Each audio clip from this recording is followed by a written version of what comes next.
show you that I'm making a chocolate cake.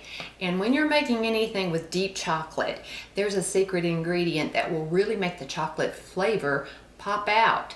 So don't be afraid of this because it really works. The secret ingredient is your cayenne pepper. So a little cayenne pepper, what some of the greatest chefs in the world add to their deep chocolate to make the chocolate really get an intense flavor. So that's exactly what I'm going to do, is add a little bit of the cayenne pepper to my chocolate cake.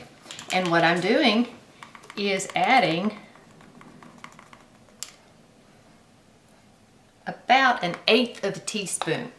1/8 of a teaspoon, not very much. It's not going to be hot, but once I mix this in, it's going to enhance that chocolate flavor and really make very, very good chocolate cake.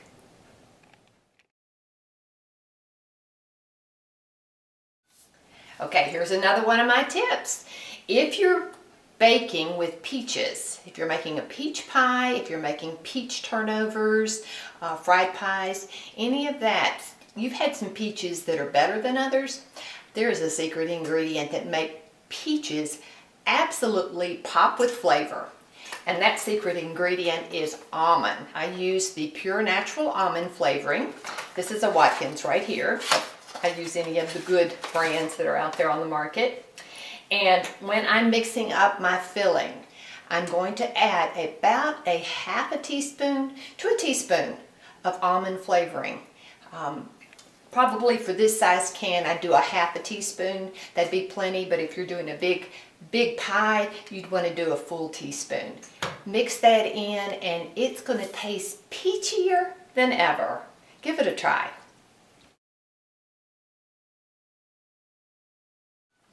Hi, I have another tip for you. I'm making a homemade tomato-based soup. If you're doing a stew, anything that's a hearty meal, to really intensify the flavors, there's a couple of secret ingredients you can add. Those secret ingredients are ground cloves and cinnamon, ground cinnamon. Now you're thinking, aren't those sweet? No, they're not, but they will make those flavors come out in your soup. So a pop this size, we're going to add just a little bit of cloves. Clove flavoring is very, very intense. So I'm not going to use more than 1/4 of the cloves. 1/4 of a teaspoon for cloves. Now the cinnamon, ground cinnamon, always make sure your spices are very fresh. I think I'm going to use about 1/2. So I'm going to use twice as much of the cinnamon, just to make that really, really flavorful.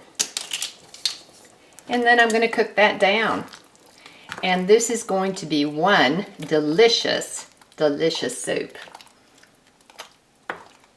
Gives it an entirely different flavor, but you'll need to let it simmer for quite some time, at least another hour, maybe even 1.5 to 2 hours, to make those flavors meld together. Try it. You'll like it.